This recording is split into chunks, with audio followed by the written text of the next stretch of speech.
Hey everybody, and welcome to another episode on the Wrestle Line.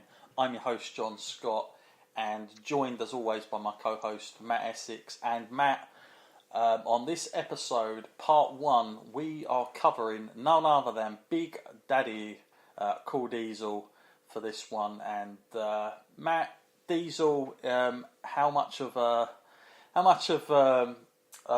was he a favourite ever at any time of yours? Did he ever make an impact growing up in wrestling for you as a kid, or was he somebody that just kind of was there in the background and didn't really think too much of it?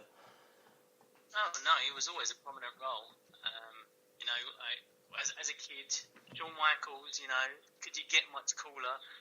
And I followed his career through WWE, and of course, Diesel playing a big part of that, and also equally as cool with that big man style and that look that he had.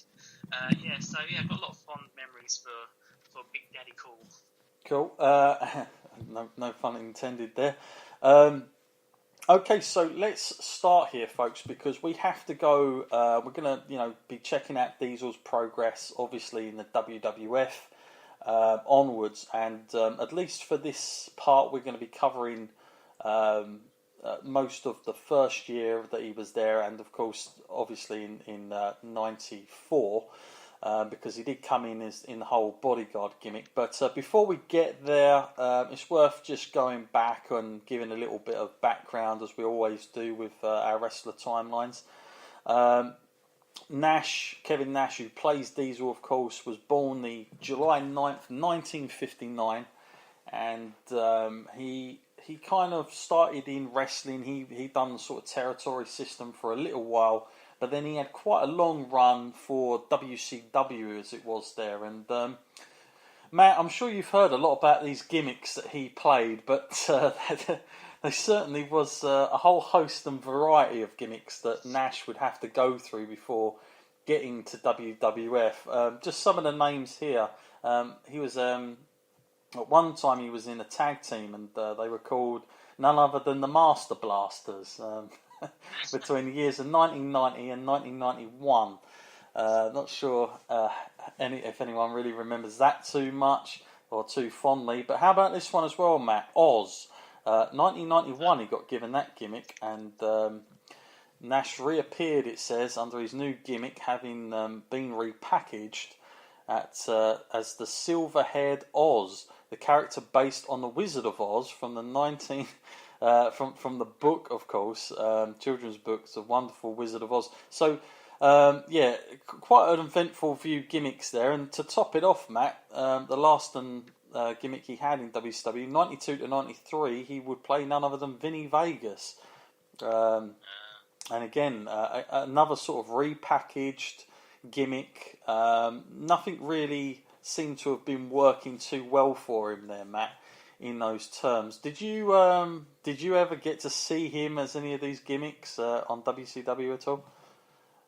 No, I never did. Well, I never really watched WCW at the time, really. So when he made his sort of debut in WWE, all of that kind of stuff was the first that I'd known of the guy, which is probably a good thing, I'd say.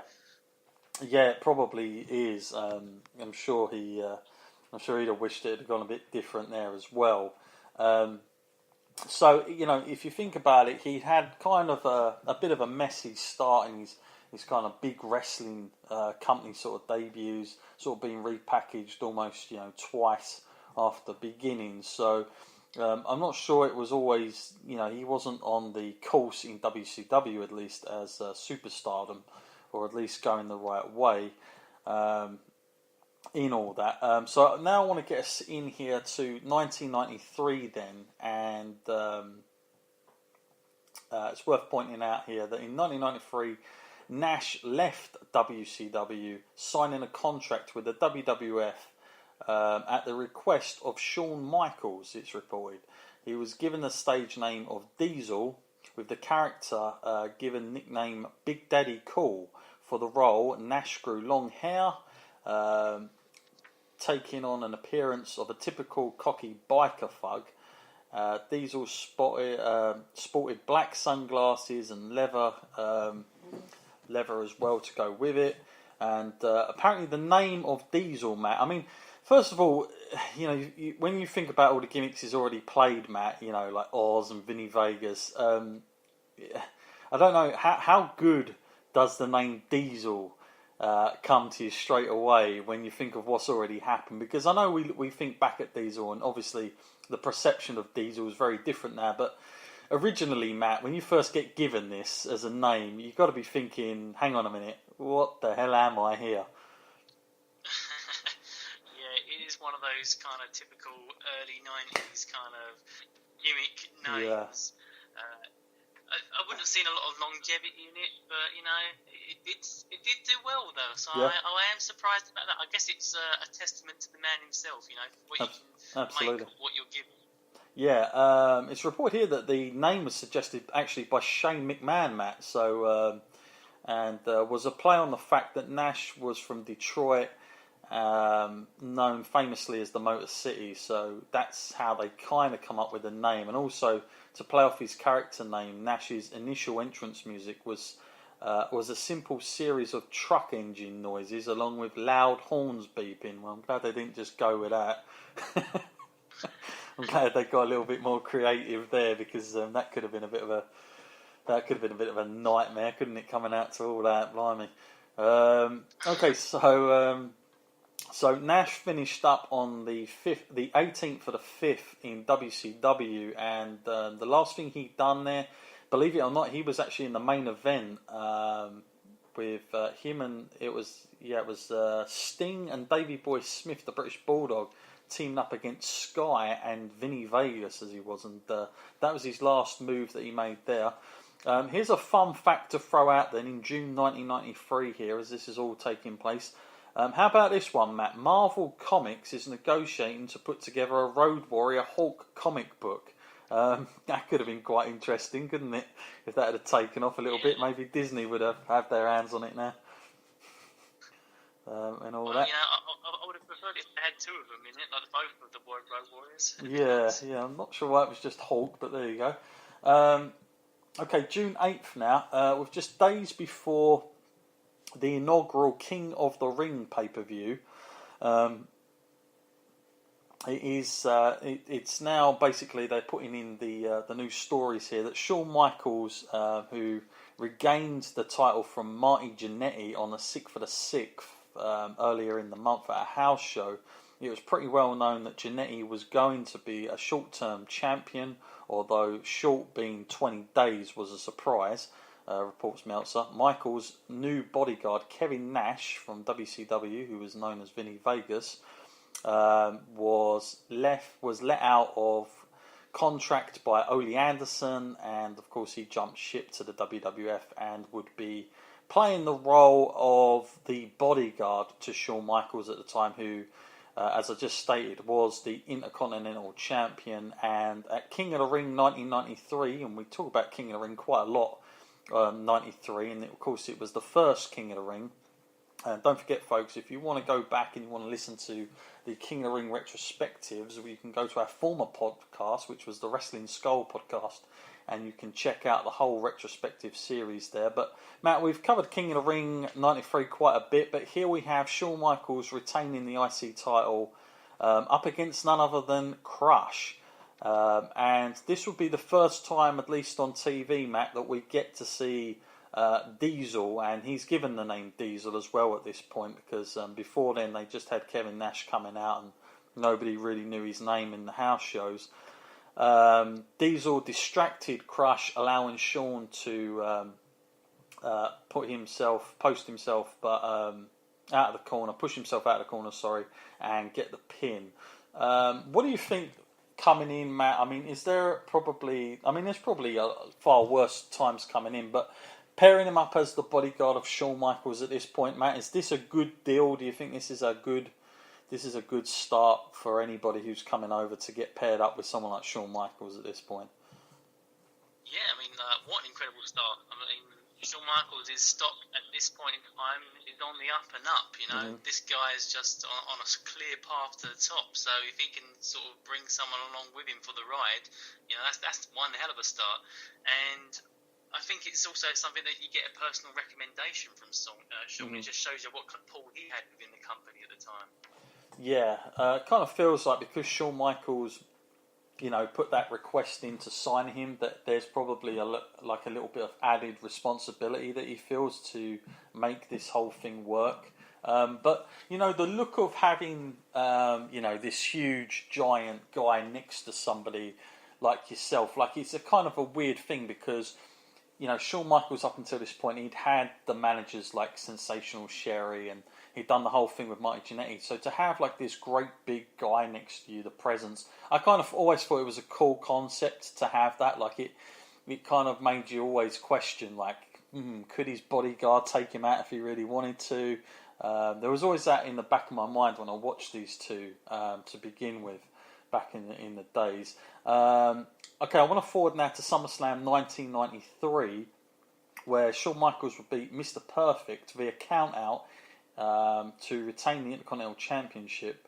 The first big spot came at 5 minutes 40 seconds, reports Meltzer, when Perfect captured Michaels over the top rope. While on the floor, Diesel distracted Perfect and Michaels gave him the super kick. Then it's Meltzer states Perfect made a comeback and did the Perfect Plex, but Diesel broke up the pin. Perfect slugged it out with Diesel and threw him to the side. And Michaels got back in the ring, and as the referee came back after being sort of out for a little while, Diesel then put Perfect back in the ring, and of course Shawn Michaels got the cover and in the end wins, and also Diesel hits a knockout punch during the process as well. So he's very heavily involved with what's going on with Shawn Michaels' Intercontinental reign at this point, and they kind of get the name, Matt. They're kind of like poking fun with this catchphrase. Do you remember this, Matt? Two dudes with attitude? No, I didn't remember that, but now you've said it, something is telling me, actually, wait a minute.